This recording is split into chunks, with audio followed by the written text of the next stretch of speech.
Hi there. Thank you all for joining us at the final breakout session for this year's marijuana symposium.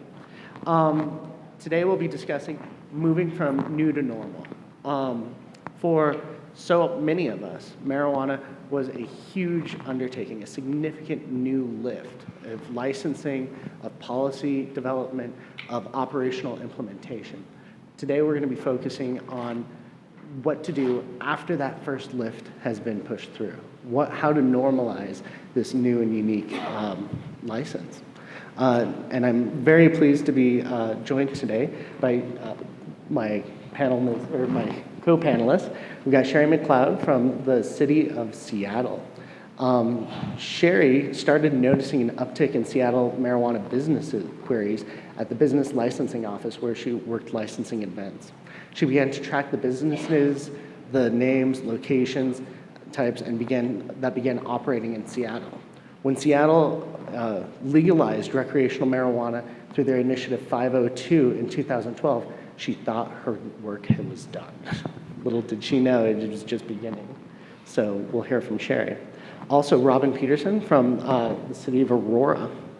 Robin's been in her position since April of 2014, when she was asked to develop ordinances and regulations to establish an interdepartmental team and develop processes to select, license, regulate, and enforce retail marijuana industry in the city of Aurora. So it'll be exciting.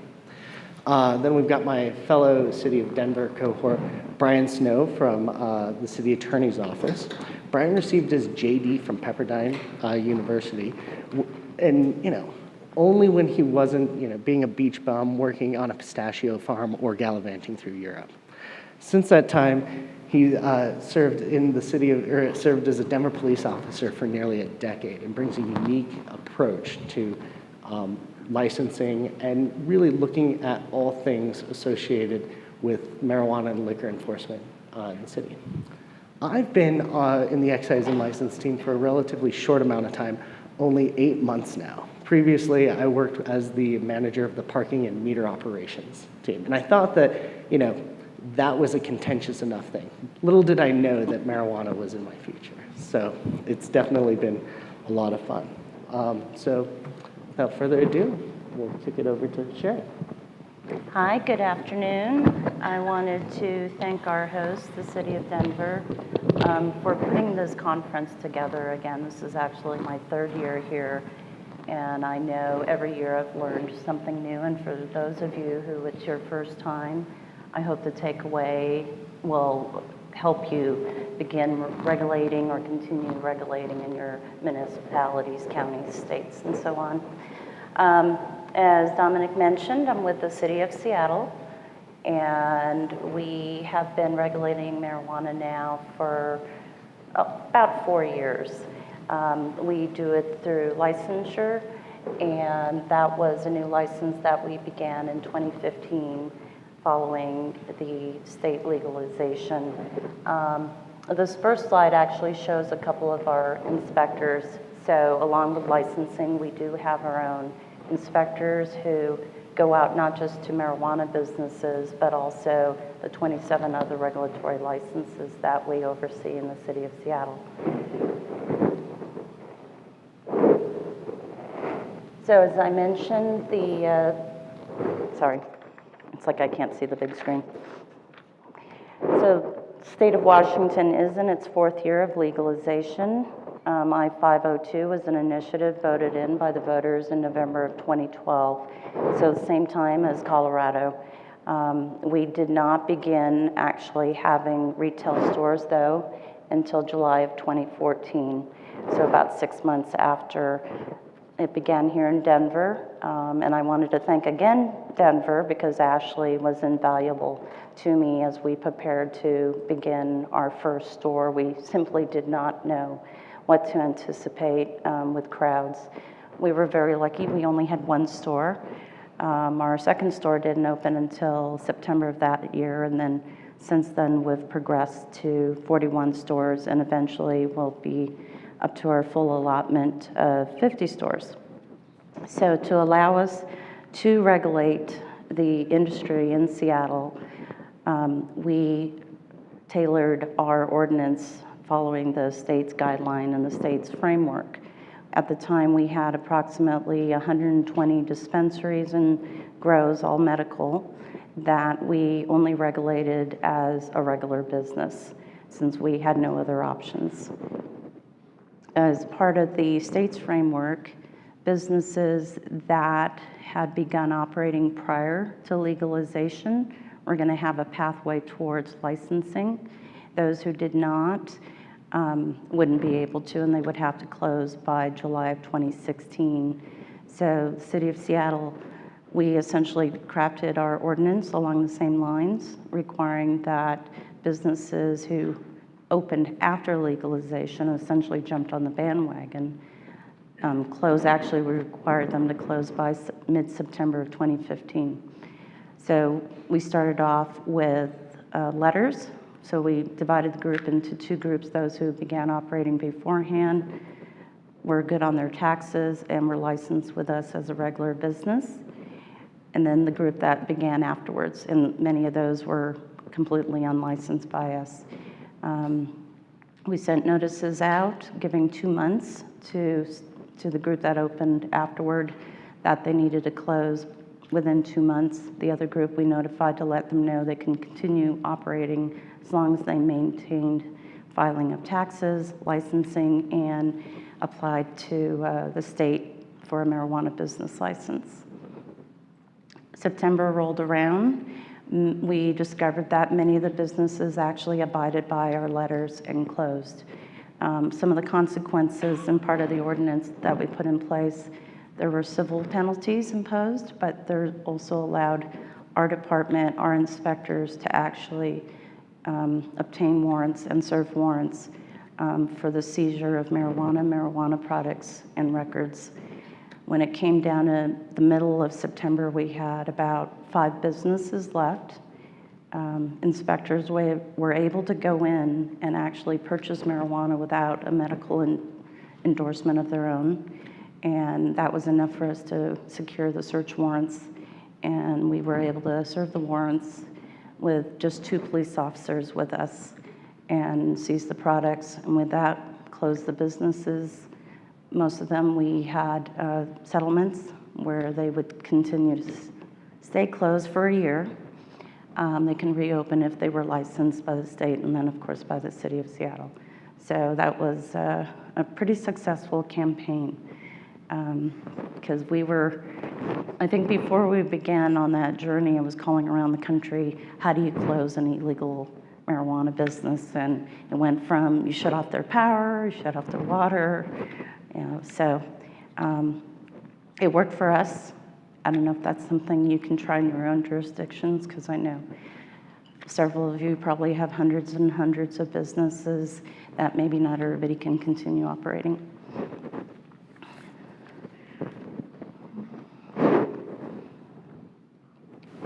So our regulatory duties encompass not just the legal licensed businesses.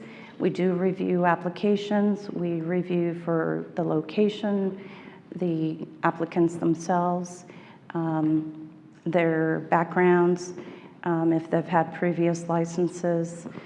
And of course, once they apply to us, we also review those. We also license businesses that come into Seattle to sell to a Seattle retail store or processor. These we license for half of the fee, and our fee is $1,500 per year for within the city, $750 if they are coming in from outside. I know some of you are smiling because I know in Aurora it's like $15,000 a year. Needless to say, it doesn't cover our costs, but since we don't go out and inspect the facility that's outside of the city, hence the half the fee. So part of our regulatory duties, of course, is responding to referrals and complaints, both from the industry, from constituents, from other agencies and departments. We still conduct undercover operations. We try to address the black market when we can. Currently, we have a pop-up dispensary and lounge that we're trying to, first we need to verify they really are selling marijuana, but it's called a Compassion Club, and everyone we've had so far has been a dispensary. And we work closely with both the police department, our liquor and cannabis board, our building department, our fire department, and that's part of that collaborative model that Denver put together that we try to emulate. And it has worked very well for us as well.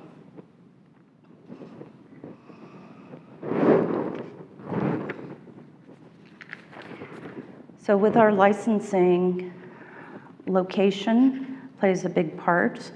Probably many of you will have buffering as well. So within the state of Washington, it's a 1,000-foot buffer from schools, playgrounds, parks, libraries, arcades, community centers, daycare centers. And recently, 2 years ago, the state legislature agreed to lower that down as low as 100 feet if the municipality chose to go that low. City of Seattle, we looked at different models. We looked at 750 feet, 500 feet, 250, 100 feet, and what would open up more area in the city of Seattle and what would allow a better dispersal of the stores. So we went with 500 feet for the retail stores, except they still have to maintain 1,000 feet from schools and playgrounds. And then we also have a dispersal in place for 1,000 feet. 2 stores are allowed per 1,000 feet. A third store would have to be at least 1,000 feet away from those. So what happens is the state will notify the applicant to contact us first to vet the location, make sure that it meets zoning, dispersal, and buffering. We still require the applicant to double check the work, canvass the area, make sure there aren't any sensitive uses. They then apply to the state for their license. Through that process, the state then notifies our department. We'll double check again to make sure nothing is opened in the meanwhile. If we need to object, we object. Sometimes the state will uphold our objections, other times they do not. Assuming we didn't object, through the approval process, it comes to us back again. We license the business, and then we actually conduct the inspection after they begin operating. Our inspectors are primarily looking for signage, security requirements, labels. There's a lot of label requirements, advertising. So you really need to be up and running. So just a bare walls business isn't going to actually have a lot of that for us to review. We do conduct inspections at least once a year. We go back if needed. And I think that's it for the license. So this is a map of our retail stores. We currently have 41 open out of 50. We've had several that have hung on to their licenses without opening, primarily due to location. They are trying to find prime location. As you can see, we do have clustering here and there, and that's primarily from the early days of where they had to be 1,000 feet from everything. They do tend to cluster in our south of downtown, right below the word Seattle. That's our industrial area. There's no parks down there. There are no schools, and that makes it easiest, but we don't need 10 stores down there. So 2 have temporarily closed, changed hands, and the new owners are actually looking for new locations. The preferred locations, unfortunately, tend to be near parks, or playgrounds. So it's been difficult. Ideally, if we can cover the city well enough, that will help reduce the black market. In the reduction for the retail stores, we were able to actually allow 2 stores in downtown, and that greatly reduced the black market activities. For a while there, we had hotels that were referring their guests to go down to the corner to a guy that wore a T-shirt that said, "I have weed," to buy their marijuana. So these stores have made it a little bit more convenient for the tourists. So some of the problems we've had with the stores, aside from clustering, is that, as you all know, it is a cash business. And with that, some of the stores have actually attracted panhandlers who know that their customers are going to be coming out with some change because they had to hit the cash machine to get out whatever, and they're going to have some money. So that's been a bit of a problem, and it's annoyed some of the neighboring businesses. One store has taken it upon themselves to play classical music, and that actually has been a deterrent and has worked quite well. The only problem is the residences nearby don't like to listen to it all the time. So currently now they turn it on when somebody's hanging out front, so they go away and then turn it off again. So yeah, that's been an interesting conundrum. Actually, I have to go to a meeting about that Monday night. The other problem, of course, with the cash business is burglaries. We had 24 burglaries of our retail stores, 16 stores through the middle of July. And that is quite a tremendous figure. Most of them, well, about half of them were unable to gain access to the stores themselves due to reinforced doors and windows. And that helped. If they did get in, it seemed like most of the time they went for the cash. We had one where, for whatever reason, they put the cash in a small safe they were able to walk out with. So, again, it's the cash. We've also had a couple of armed robberies during business hours. Excuse me. One of them, they did try to abduct the female employee as they were leaving, and these armed robberies are taking place in less than 2 minutes. It's even if they had a panic button to hit, it's not quick enough for police to be able to respond during the robbery itself. So we've had meetings with stakeholders, and one of the things they've asked for is, can we have armed security? So per state law, firearms are not allowed on the premises of a marijuana business. So it's going to be one of the problems you'll come across down the road.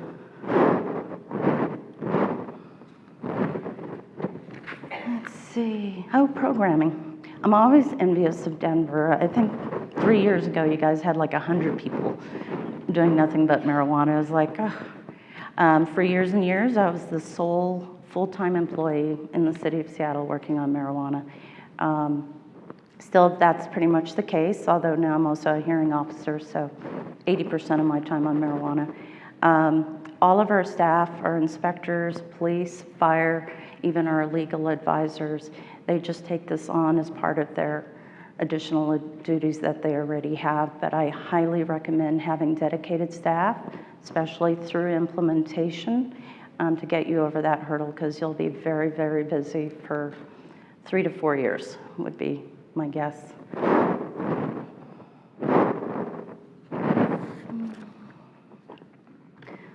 Looking ahead, ongoing enforcement with dispensaries. The one I just mentioned to you earlier, the Compassion Club, and then we had another one last month, another Compassion Club. These are popping up in locations we actually served warrants on in the last 2 years. Different people. It's just people pushing the envelope. They feel they have medical authorization, they should be able to do it. The state law, city law doesn't allow for that. So our ongoing work with dispensaries, we have our delivery services. Those are not legal in our state either.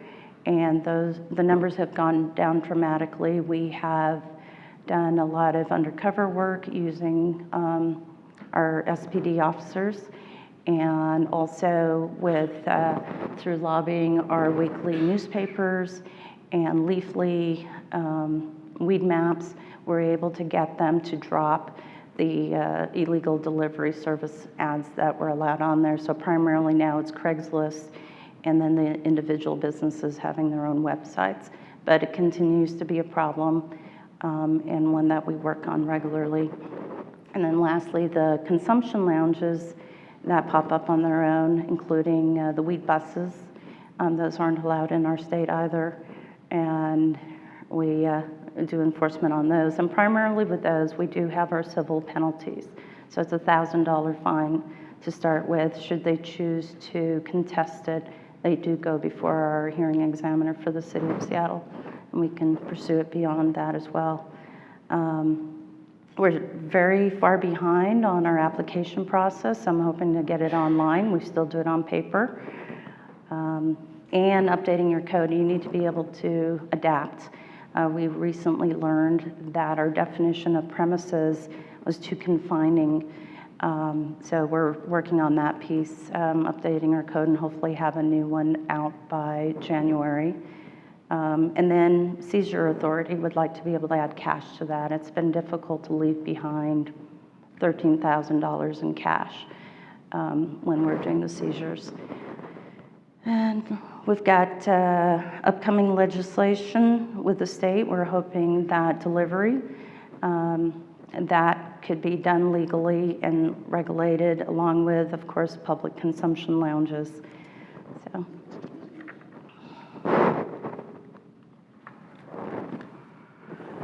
And that is it for me. Again, I'm Sherry McLeod. Feel free to reach out to me. I can be reached at marijuana@seattle.gov.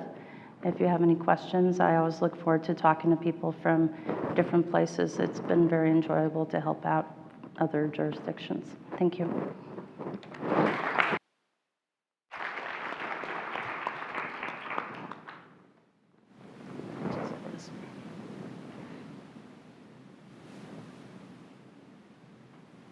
Oh, okay.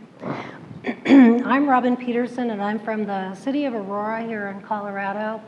And I want to thank Denver for having me here.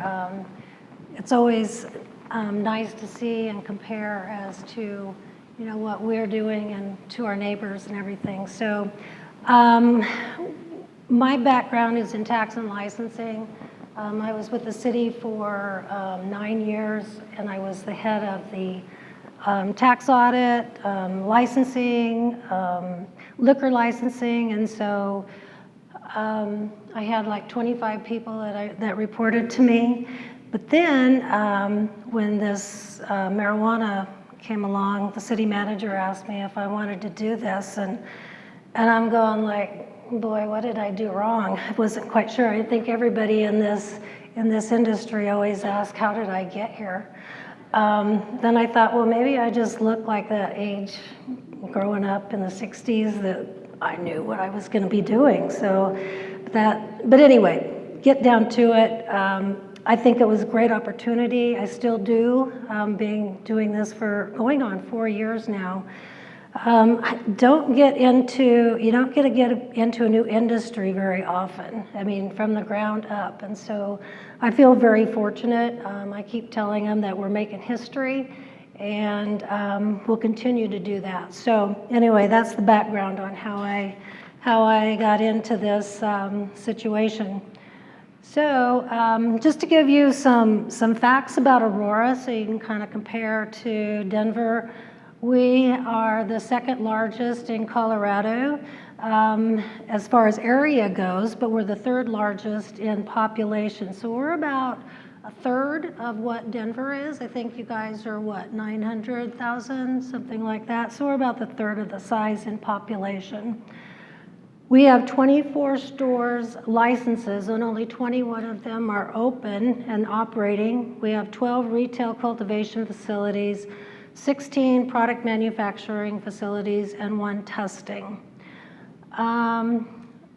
Let's see.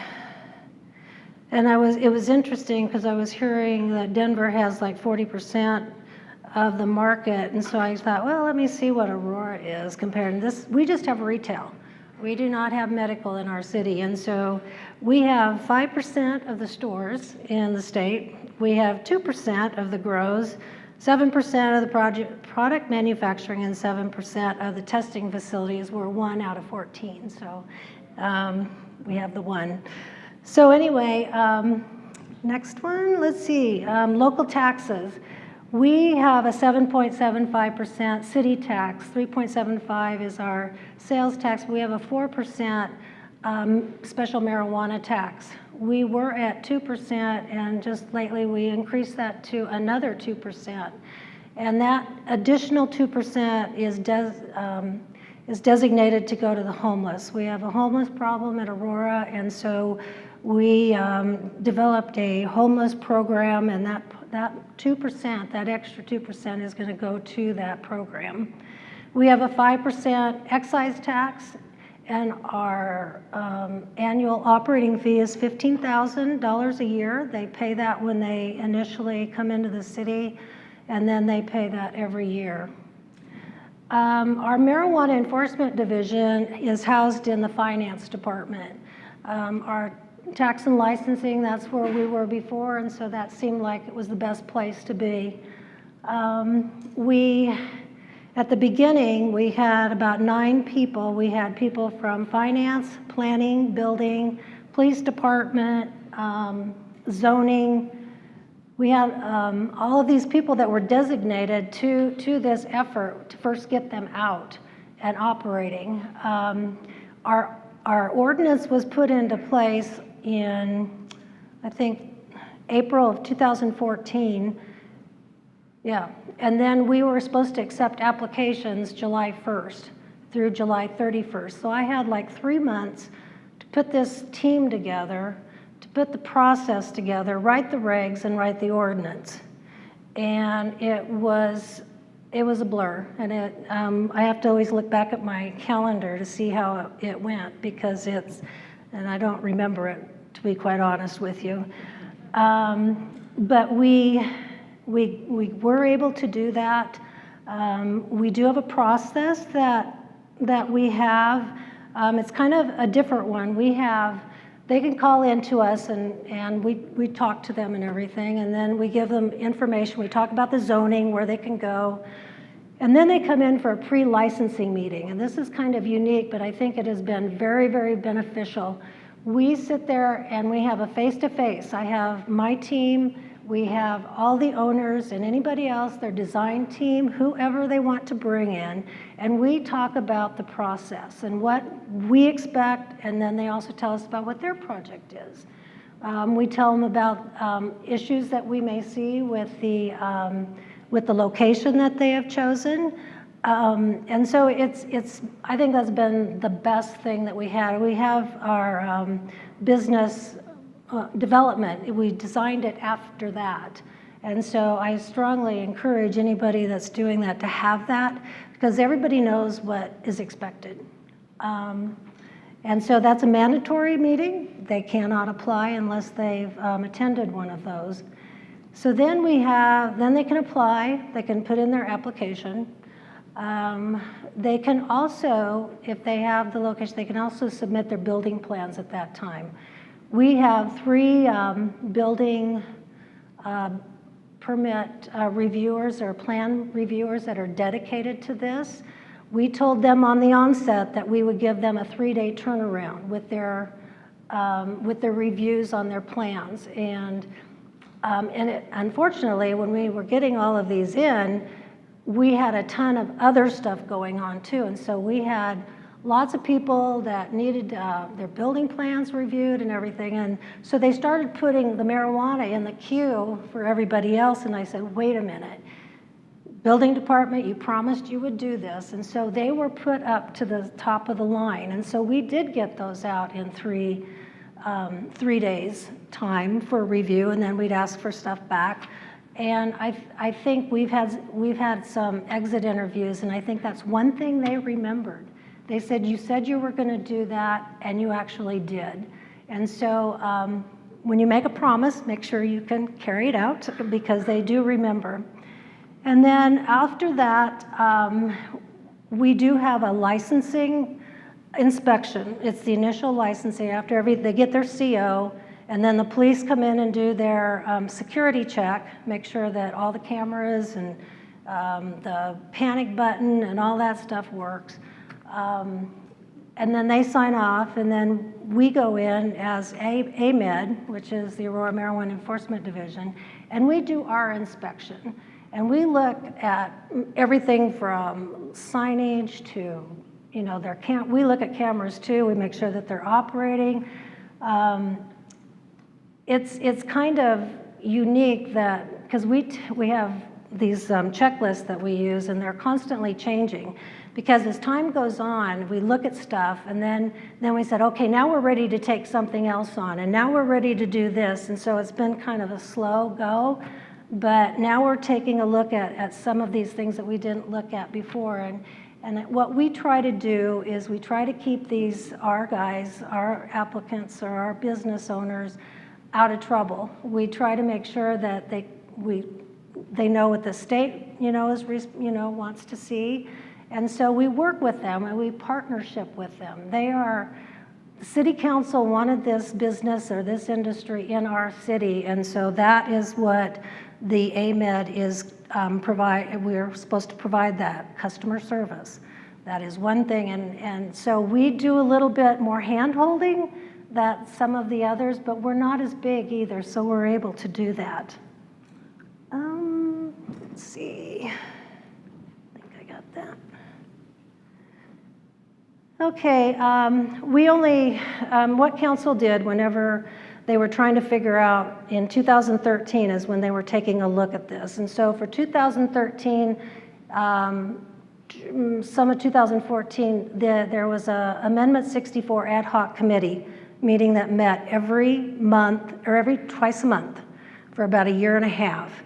Because what we had found is that the voters had voted that they did not want medical, but then when retail came along, we didn't do a special election, but we could see our precincts that said, okay, everybody, all of them within Aurora wanted retail marijuana. And so the council looked at that and they said, okay, what should we do? We need to listen to our constituents, and so they did put this committee together, and it was more to, okay, should we do this? And if we do, what's this going to look like? And so council was very involved with this. And I'm really thankful that they were, because there were 3 council members on this, and then there was staff. And we would, they'd come up with different scenarios. We'd do zoning. We had so many maps that we drew. What if we did this? What if we did that? And so for a year and a half, we did that. And so they finally came down to, I think in March, they said, yeah, we're going to do this and whip up an ordinance and let's go with it. So that's what we did. But I tell you, having that kind of direction, we could have, staff could have gotten together and kind of said, okay, this is what we think. We could have put all this time and energy into it, take it to council, and they go, that's not really what we had in mind. So like I said, the council has been very active in giving us guidance, which has been super, actually. So, oops, hang on just a sec. Okay, anyway, we had a competitive bid. Well, first of all, we have 24 stores, and we have no limit on the cultivation, manufacturing, or testing. The store license were awarded through a competitive bid.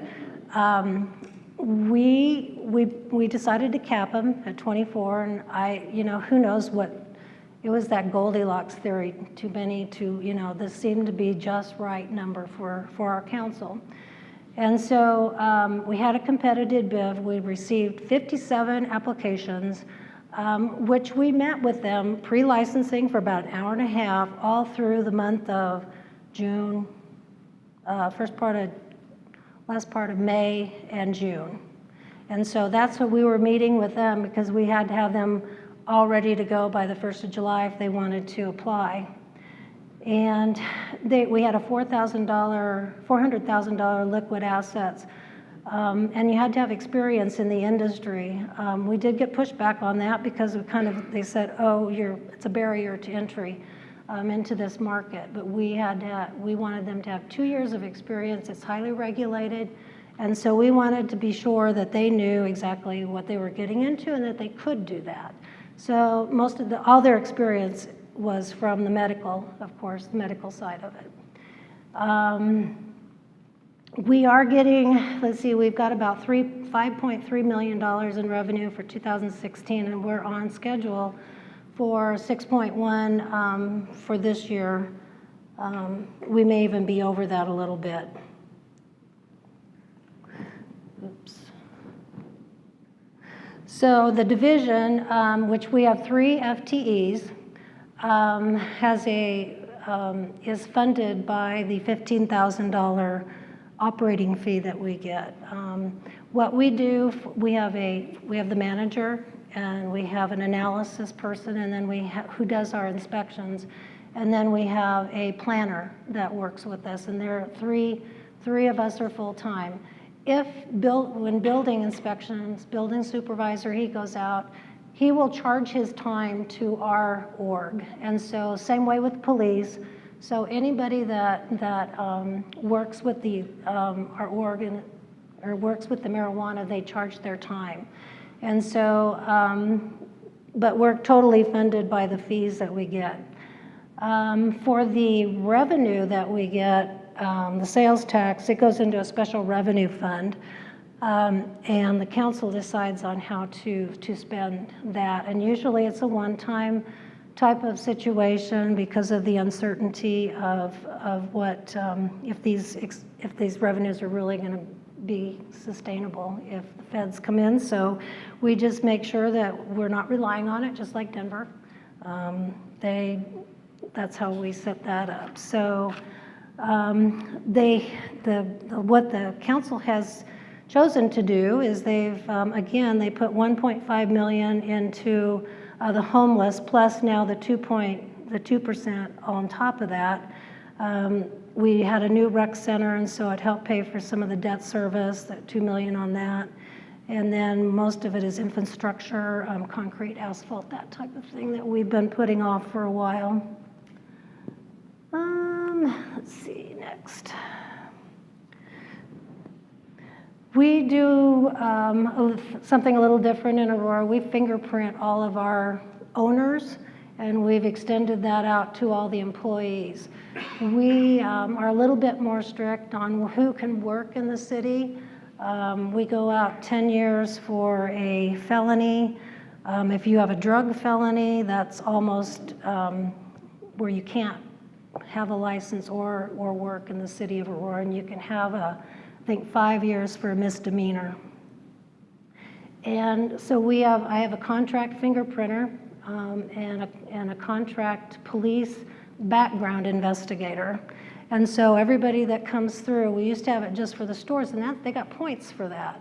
And they still have to maintain those points, even though they've got their license. So there's some of these points they have to keep up on in order to be able to stay licensed within the city. Let's see. And I guess I wanted to tell this kind of little thing. It's kind of funny. When we first started doing this and we were fingerprinting all of the owners, we were using our volunteers to do this. And they used the ink. And so we would take everybody over that would come in. We took their fingerprints, even if they applied. Not whether they got the license, but if they, applied. So we took them over there, and so then we get them, they're dirty. They got all this stuff on their fingers, and then we would have them, because we wanted to make sure we knew who they were and we could, identify them. So we took a picture of their driver's license, and we had these signs made up with their name on it, and then we took a picture of them. And I had forgotten about that, and I came across some pictures the other day, and it's almost comical when you look at these guys. They're going like, it's this funny picture that they took. Now we do not do that anymore. We have electronic where they roll the fingerprints and then they're automatically sent off to CBI. Let's see, we do inspections, we do them quarterly, and we look at all the disciplines. We have structural, mechanical, electrical, life safety, and plumbing on the building side. And then we have our AMED, and we have code enforcement that goes out. And I was looking at how many we have, and we have a potential, if we just use the numbers that we have now, of 848 inspections in a year. We touch these guys. The stores, they will go to a six month if there's no issues with them. Otherwise, we're out there every quarter or as needed. And they seem to like that. We get to know them. Like I said, we've partnered with them. And let's see, we also follow up on our violations. When we go out there, there's an automatic letter that goes out to them, usually the same day, tells them what we need or if they were cleared. And so we also do the odor control environment or enforcement. One thing council wanted was very strict on the odor control. They did not want to be able to smell it. And so what we have done is just said, you know, you have to have this odor mitigation. We don't prescribe what they do, but it has to work. And that's kind of hard because we're going to get our first greenhouse, so we're going to see how that works with the odor. But we've done pretty well. There's been some of these guys have gone into these old buildings and they leak. And so you can smell that smell. And so they have had to patch that up. They usually put the carbon filters in there. We've found that if they clean the carbon filters and do that normal, you know, on a maintenance space, it does work pretty well. Let's see. Okay, our administrative responsibilities is that we are to maintain the ordinance and regulations. We've already redone, or we've put two revisions into already, and our regs, we pulled those because those have to be updated as well. We are also the staff support to the Amendment 64 Ad Hoc Committee. We're the state MED local contact. We issue and renew licenses. We perform sales and use tax audits. We're coming up on 3 years now, so we're going to have to start doing that. And streamline processes as we need them because it's always changing. Some of our successes is guidance and support, like I said, by council and the executive management. If you don't have that support by senior management or the city manager and all that, you will not get the people to do what you need to do. That first year that I was there, I mean, it was like Christmas because I was given anything I needed, the resources, because this is what council wanted. And so the city manager made sure, all the directors made sure that whatever I needed, I was given, and that's why it was very successful. We have a dedicated division. We will take a look at that as it goes along. We may put it back into the departments if we need to, but I think there's always going to have to be a manager or something hands-on because everything flows through one person. Well, it flows through me plus my staff. And they see us at the beginning and they see us at the end. And they know who to go to. They don't have, if they go to anybody outside our division, because we want to send a consistent message to these people. Let's see. Partnership with the establishments. We have a strong working relationship, I think, with the state man. Looks like he's gone, he left. And we also have the mandatory pre-licensing meeting. I think those have been our successes for this. For the future, almost done. Public-private consumption clubs, lounges, we're talking about that right now. That's gonna be interesting. We're talking about allowing medical marijuana. It seems kind of funny that you have the retail at this point. So we're talking about that. We are still paper. We need to be paperless. We get so much paper coming on board, and we are getting a new software system, Acela, and also Gentex. So I've got 2 systems that are going in right now. So we're doing configurations and all that. So it's kind of crazy, but I think once they get done, it'll save us a lot of time. We got to complete the installation of the software system, and then also develop regulations and licensing around the transporter, because we've accepted that, and also the operator license. And I guess lastly, we talk about just remember to breathe. And my yoga thing is just breathe. And sometimes that's all you really need to do to get yourself through this. So that pretty much ends my presentation. There's my contact information. Feel free to give us a call if you want to talk about our licensing process, but it's worked fairly well for us. So, thank you. Thank you all for coming. I want to thank Dominic for that terrific introduction, especially about my pistachio background. The history of licenses in Denver. So this first graph shows the number of new marijuana licenses that have been issued annually by our department. A couple of things to note here. In 2014, that huge spike, that was Amendment 64 being passed in 2012. Our applications came online in 2013, and a lot were issued in 2014. The next thing you'll notice is a steep decline and then kind of that leveling off. That's due to two reasons. One, we stopped accepting new medical marijuana applications for centers and grows. And then the second factor is in order to be qualified to have a recreational marijuana license, you needed to be a current licensee, a current medical marijuana licensee.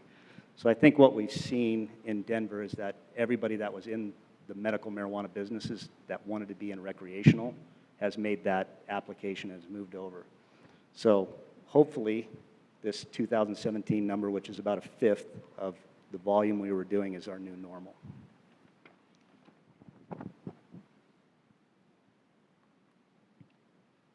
The second slide shows the number of marijuana licenses as it relates to unique locations. In 2016, Denver City Council passed what we call our capping bill, capping the number of unique locations that marijuana licenses can be at. If this works correctly, the line should be an extremely flat line, possibly declining, and it seems to be working for us. So this is what I would say is our new normal for number of locations. So this is our other new normal. This graph shows corporate structure changes and modification of premises. So with those three things that I mentioned, that we're not accepting new medical marijuana applications, that in order to get recreational marijuana licenses, you had to be a medical marijuana licensee, and our capping bill. The name of the game now has become changed within the license. If you come to Denver right now and you want to be in the industry, you're probably going to be buying a license, or you're going to be probably try to be added to a corporate structure. And it's also become extremely difficult to move locations. So if you are in a 10,000 square foot warehouse and you want to expand your size, or if you're in a center in a store and you want to grow, you're probably going to be doing it where you're at. So those are the things that we're seeing a ton of now, is the changes within a license, whether modifying your premises or your ownership structure.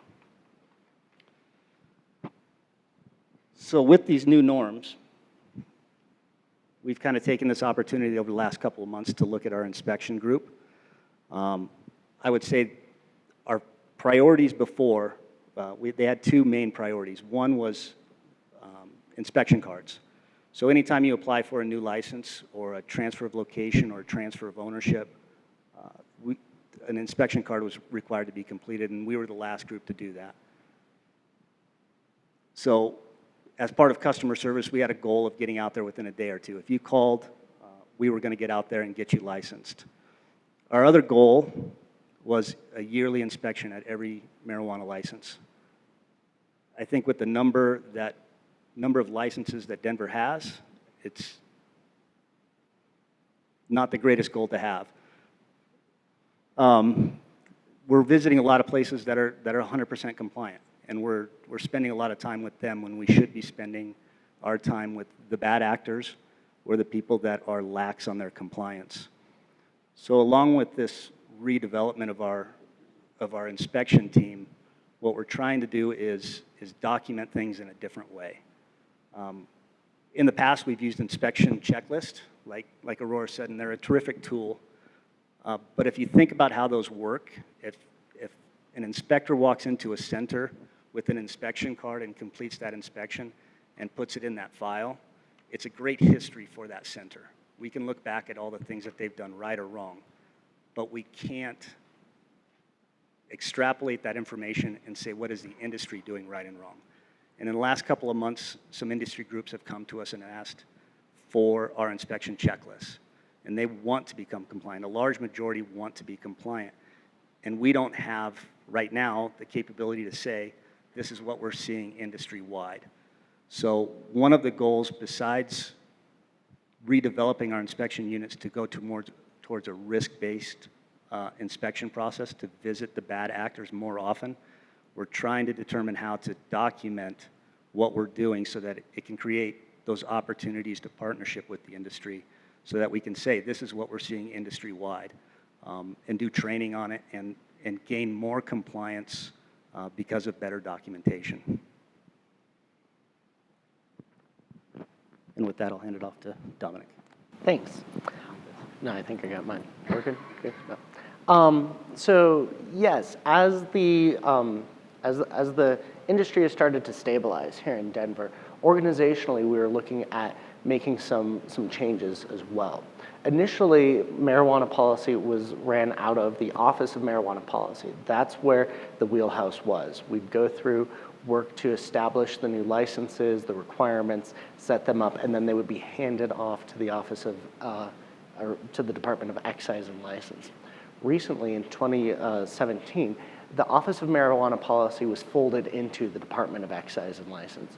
And within that, we have a policy deputy director and an operations deputy director. So it allows for easier, clear communication on the development of the policy and how we want that to operationally look. That way we're having it, the left hand knows exactly what the right hand is doing, and if they don't, they're just, you know, an office away to go over and talk to.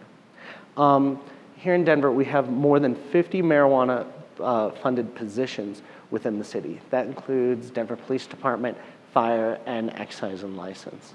A lot of these positions are what we call limited. So they are established for a set period of time, whether it be a year, 2 years, and the guarantee of employment is for that limited term. Now, we've been very fortunate that as we've gone through and developed this program, that working with the critical stakeholders, we've been able to extend those positions on an annual basis. As the industry has started to normalize and as we've got a better understanding associated with the risks associated with the finances and associated with the revenues, we've started to slowly push some of those limited positions over into an unlimited status, which is excellent for, you know, employee retention. Obviously, if you don't know if you're going to have a job next year, you're going to keep your options open. And we spend a lot of time developing those employees and a lot of time, you know, making sure that they are in fact the best. One of the challenges that we've had is in developing the best, the industry has come and stolen them, which I suppose a failing of our own success. Also, it helps with morale, generally speaking. People know that they're part of the team, that they're going to remain part of the team. And so that's a lesson that we've learned. Looking at the staff dedicated within Excise and License and OMP, for 2018, we've got 2 inspectors that are funded through or with that marijuana justification. What's great is these inspectors are not solely limited to marijuana. We can have them go out and work on liquor inspections. Conversely, our general fund employees also do marijuana, so it's kind of a mishmash. We've got 3 licensing technicians that are also funded with those dollars. The soft dedication is actually said. And they, again, don't just take marijuana licenses. They're taking everything from liquor and security guards and peddlers, all the fun stuff. We've had 1 senior analyst, which has proven invaluable to the organization. You don't know what you don't know until somebody goes through and starts churning the data and says, hey, there's a disturbing trend. And this is for internal consumption as well as external consumption. There's constantly new and interesting questions that are popping up or different ways of looking at things. And so having an analyst that can crunch through those numbers and have the time to dedicate and, you know, take those hunches that we think are occurring and really quantify them, that helps us establish our current level of success and also go where we need to develop the success. We have a program administrator who is absolutely invaluable in helping coordinate things like the symposium and ensuring that we're getting the right information out to the public and having our website up to date. and a new position, a process implementation administrator. And this position is really seen as crucial.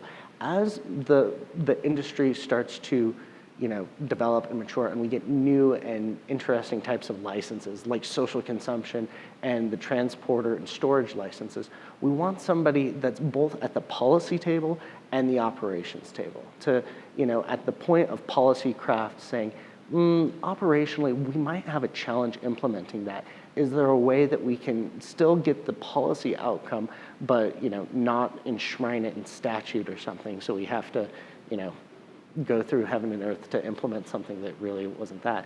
And conversely, on the operations side, saying, operationally, this might be exactly what is written, but that's not necessarily the intent. That's not the outcome that we're looking for. So, really ensuring that both are on track to get us going. This next slide really starts to talk about the volume associated with marijuana in our office. So marijuana licenses, that's the little blue component there, account for only 6% of our total volume. So for something that's such a small piece of the pie, we spend a huge amount of time talking about it and a huge amount of our resources looking at it.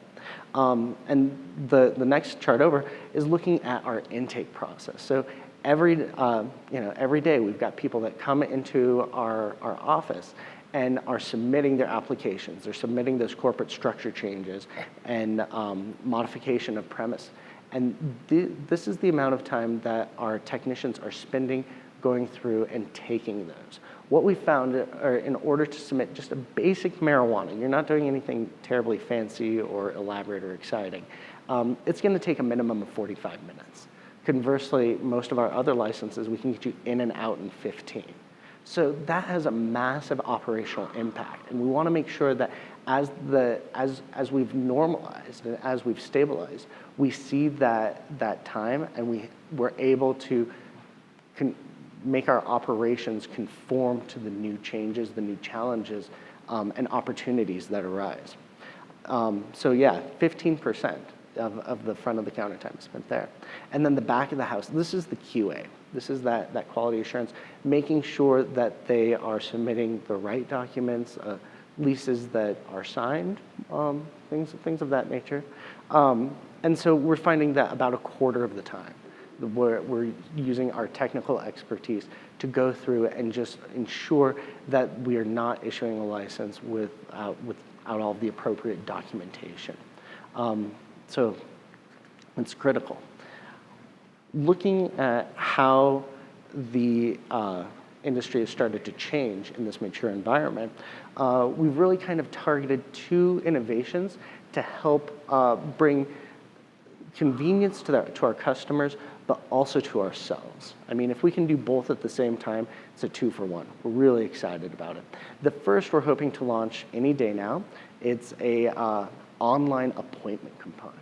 So rather than having people, I've heard horror stories that when we implemented marijuana, that there were wait times that were 8 hours long just to come into our office and submit an application.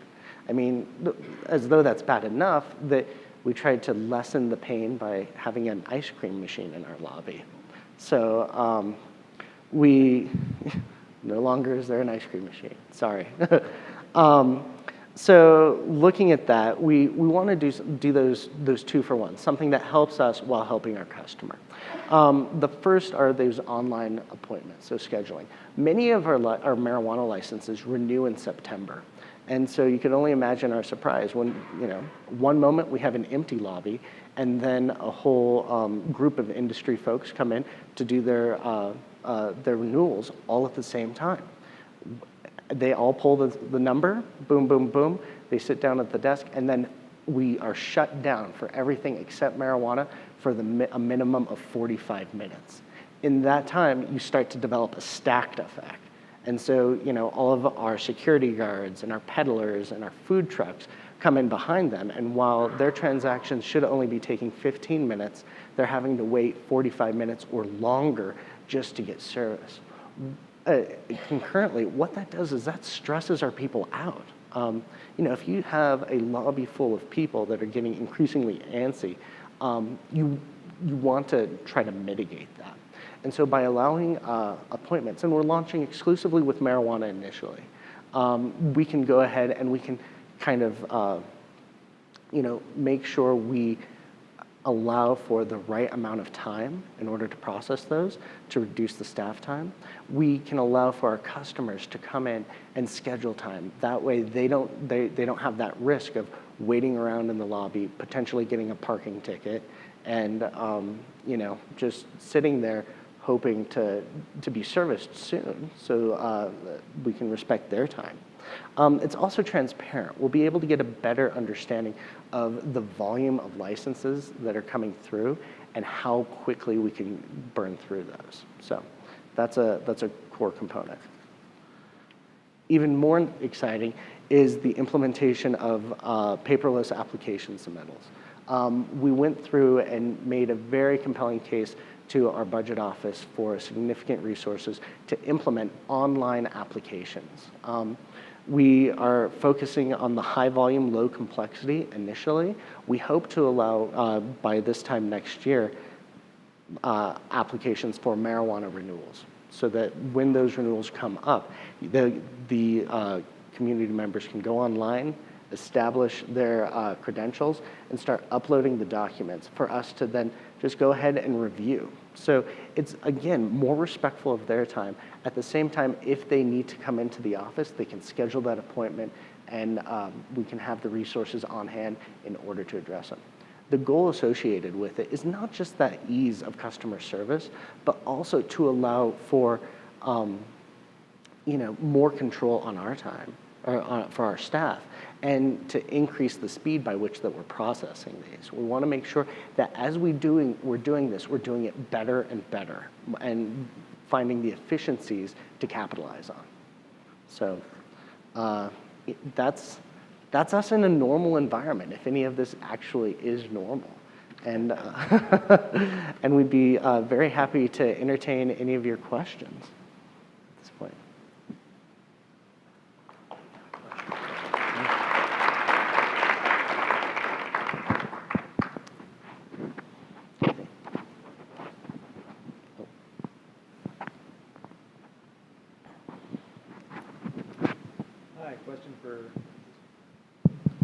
Question for Brian.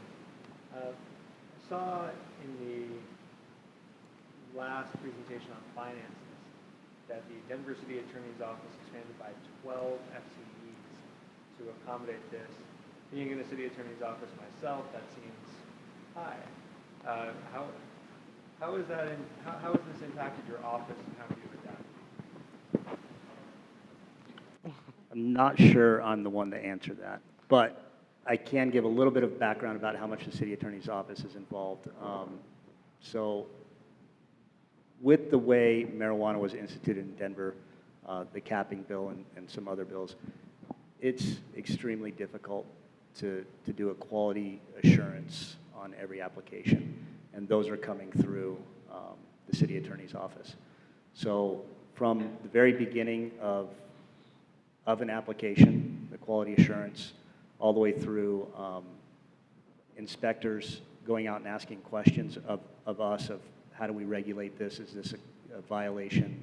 How do I write up this violation? All the way to prosecuting those violations. The city attorney is heavily involved in all of that. I'm not sure how it would work in another city, but I would say the city attorney's office here is extremely involved in a lot of the licensing processes of excise and license. But I don't know about the staffing and the budget. Hi, this question is for Robin. My name's Jane. I'm from the city of Santa Monica, California. We also are establishing a cap on number of retailers in the city, so I was very interested in hearing about the competitive process, because we are also in the process of setting up a similar kind of thing. And I was just wondering, in your process, how did you determine, who ultimately chooses at the end? I saw something about an independent reviewer. How was it decided who was on that committee? One of the things we've been struggling with is, do we or do we not include industry? Is it other government entities who've been involved in it? Do we include president, sort of like that sort of question? And then also, did you encounter issues with sort of complaints from applicants about surging rents because of the cap? Did they experience sort of gouging from property owners? Because we also have separate, limitations where they can locate as well. So that was something that has been a concern that's expressed to us. And then finally, with the cap of 24, have you experienced concerns about, what about the 25th person? If one of the 24 is a violator, is there a process to sort of scale that out as an annual system that they renew, to continue being one of those covenant spots? The first question is, with our competitive process, it was how we chose the independent reviewers, because we didn't have expertise in the business and operating plans. And so it was kind of my decision on, okay, what would give me a good rounded review of these. So one of them was from the business community. One that had nothing to do with marijuana. It was in the banking industry, they gave loans, and so they had to always look at business plans and all that. Second of all, we went to the academic world, and so I called up the Aurora Community College and said, do you have anybody that teaches this that would be interested in doing something like this? And then we also have a small business section that we help Aurora people get up and running in every aspect of a job, type of business. And I had the one guy that worked for us do that as well, because he taught those kind of things to those kind of, our businesses in Aurora. So that's how we selected that. We did keep it quiet. We didn't let anybody know who they were. They were anonymous. And yes, we got a lot of questions on that, a lot of pushback. It's like, why are you, hiding these people? Well, first of all, it was we didn't want the applicants bugging them, this is what I really want to do. In hindsight, there's probably other ways we could have done that. Like if you attempt to, contact one of these 3 people, then your application's thrown out, something like that. But we did we had a suit against us. One of the company or one of the businesses, they had 2 applications and they didn't get either one of them. And that was one thing. They said, well, who is this mystery, these people? And so we did end up giving the names out, but I wouldn't recommend keeping them silent just so they wouldn't, or who they are. But that's how we chose them. We thought they'd give around, an average. We took an average of their scores. For rents, yeah, we did hear that. I mean, these guys were getting gouged. The minute you said marijuana, up. But there's really nothing, we could do about it. And then the process, if one of the businesses doesn't, say we had to revoke their license. If it would have been within the first 6 months when we were doing this, then we would have taken the next one down. But now, since time has passed, they can sell their license. They had to operate for 1 year. Or if one surrenders their license, we'd have to open up that process again. We'd have an open, application in their wards, their specific wards. So there's 4 in each ward. So if one goes out, they'd have to go back into that same ward. This question also for Robin.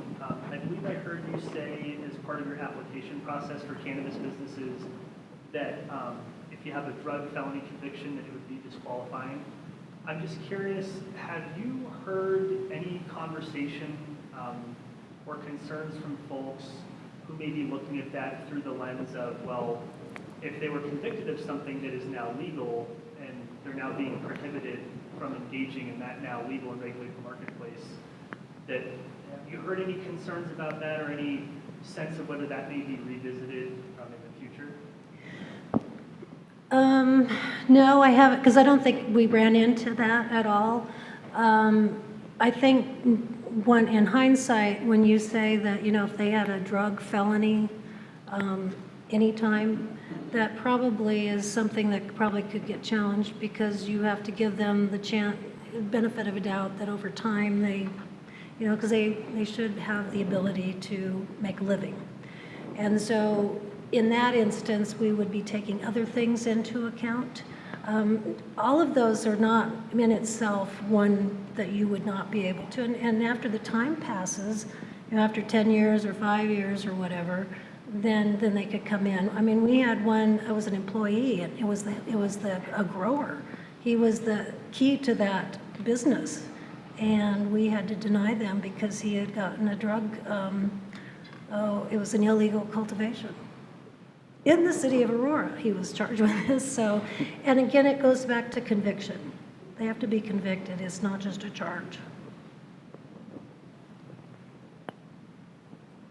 Hi there, my question is for Brian. I actually do enforcement with my city attorney's office in Maine, and I have two questions. One, how did you go about establishing your risk-based system? And two, have you found any tools in particular are helpful in getting compliance? So penalties or seizures or... We're developing our risk-based approach. Hopefully, we're going to model it after the Med. If you talk to them, they have a pretty set practice, but they have access to more information than we do. So we're developing it right now. I would say it's things like complaints that we receive, prior inspections, reports from the police department that don't necessarily rise to the level of needing police involvement.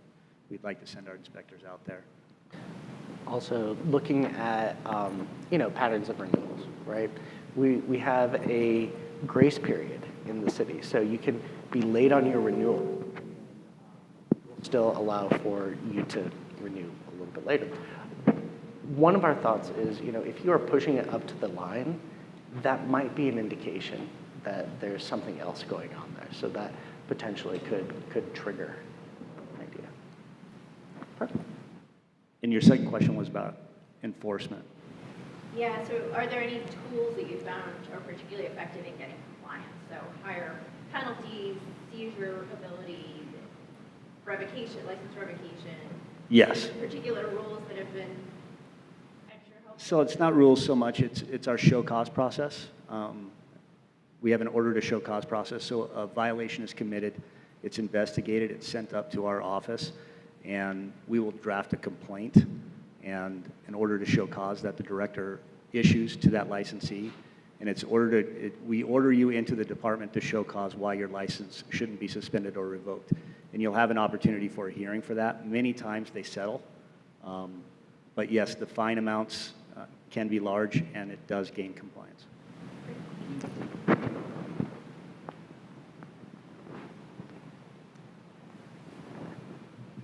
Hi, Kat Packer with the Department of Cannabis Regulation for the City of Los Angeles. Curious to know in your process how you made a determination of what type of inspections needed to take place prior to licensure, and then which inspections would take place on an annual basis or complaint-driven inspections.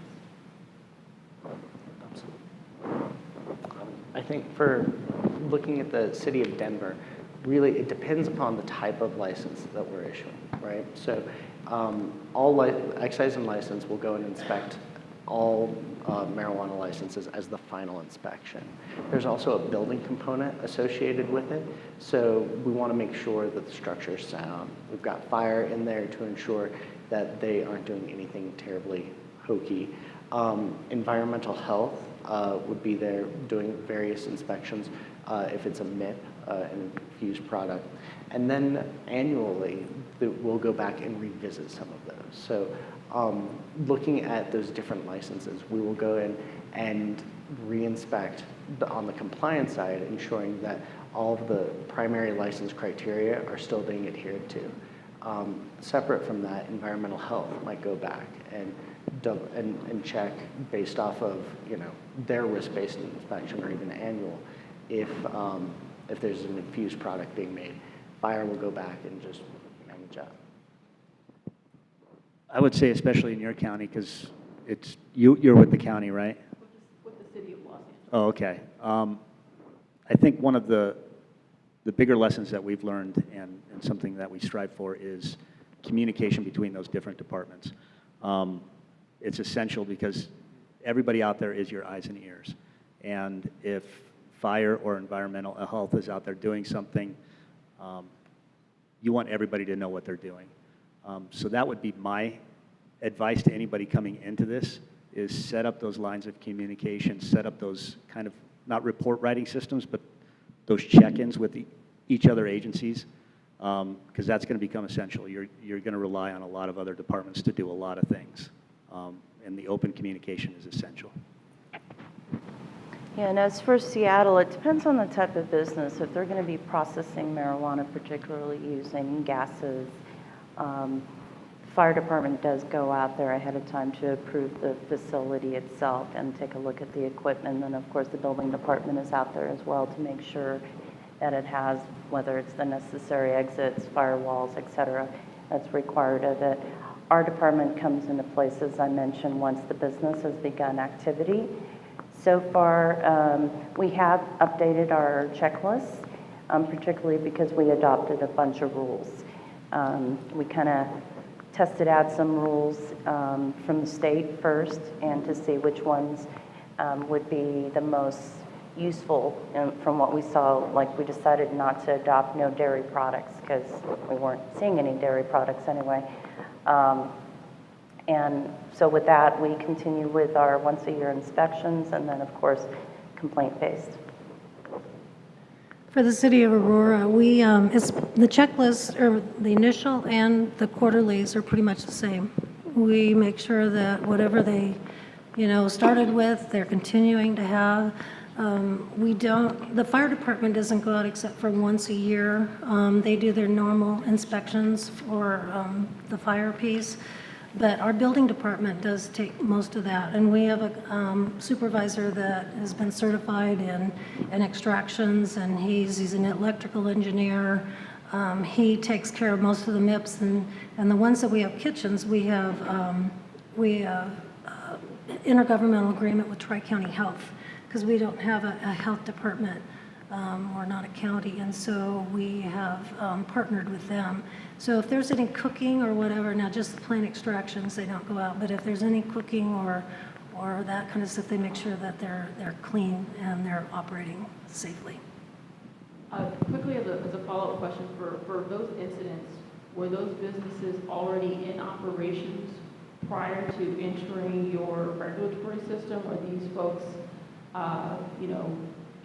finding a facility and then going to the building folks and getting permitted? Because in the city of Los Angeles, of course, we have a lot of operators who already have facilities, have been operating, don't have their facilities up to code. And so policy decisions have to be made as to when we structure that inspection process. I don't want my fire department going out to an empty facility. So we're trying to figure out at what point in time in our process do we institute those inspections. So generally, we, once a license has been approved to be issued, we provide them with that inspection card, right? And they have an opportunity to schedule those inspections at their discretion. Our main requirement is that within a year from applying, they have to be up and operating. So you could apply and have the, get the inspection card theoretically within a few months, but then you'd have up until a year to schedule and pass all of your inspections and have the license be issued. So we give them kind of the flexibility. And our check on that is we have 5 agencies that go out and sign those inspection cards: building, fire, environmental health, zoning, and excise and licenses. Excise and licenses is going to be the last signature. So before you're issued a license, everything's going to need to be there. Your cameras, your surveillance system, the locks, the signs, everything. So I can't imagine a scenario in Denver where somebody would be going out and inspecting an empty building. It just wouldn't work for them. None of the other agencies would sign off on that card until they see all the material in there and how they're going to operate. We didn't have that situation. I can't imagine when you're going out to these people that are already operating and have to retrofit all of that stuff that's being required. I know that whenever we try to change something, you know, and they have to go back in and do this or that, they get quite upset about that. But before they're even given a license, that's all, you know, been vetted out and making sure that the code inspect the building is sound and the security. Thank you. Hi, Cami Miller. I'm with HDL Companies, but I was a former medical marijuana auditor for Nevada. And my question comes to concern with the online services, which, I mean, it's 2017, 2018. Of course, everybody wants that. It's more convenient. But with my experience in Nevada, things get hacked and information gets leaked. So I guess, do you have any safeguards, or have you guys, like, any action plans or backup or some type of method to prevent that, if possible to prevent? Absolutely. Cybersecurity is one of the critical components associated with all of this. But at the same time, we have a balance of, in Colorado, we've got a CORA option. So quite frequently, people will request open records associated with licenses and things of that nature. We do protect what we call PII, personal identifying information. And so that is partitioned in the system and has an additional layer of security associated with it. Looking at the systems, once you put anything online, there is a risk that something could go south. I mean, and so we work with our technology, within our technology services division, to establish criteria for best practices, ensuring that we are holding ourselves to those best practices, as well as any external vendors to it as well. Also, we want to make sure that we're working with mature vendors when we are developing things like an online citizen access portal. There's a lot of folks out there that say, absolutely, we can do it. We can even give you an amazing price on it. And my sense is, if it sounds too good to be true, it often is. And so you have to make sure that if you are partnering externally, that you have those requirements and that they're adhering to those best security practices. Would you, I guess, still have the option for people who don't want to submit online? Would you still be taking paper? Absolutely. There's always going to be that option that they can come in online. I know my folks, for example, that avoid the internet at all costs, and will go in and take the time to submit in paper. You're welcome. Anything else? All right. Well, thank you so very much for joining us.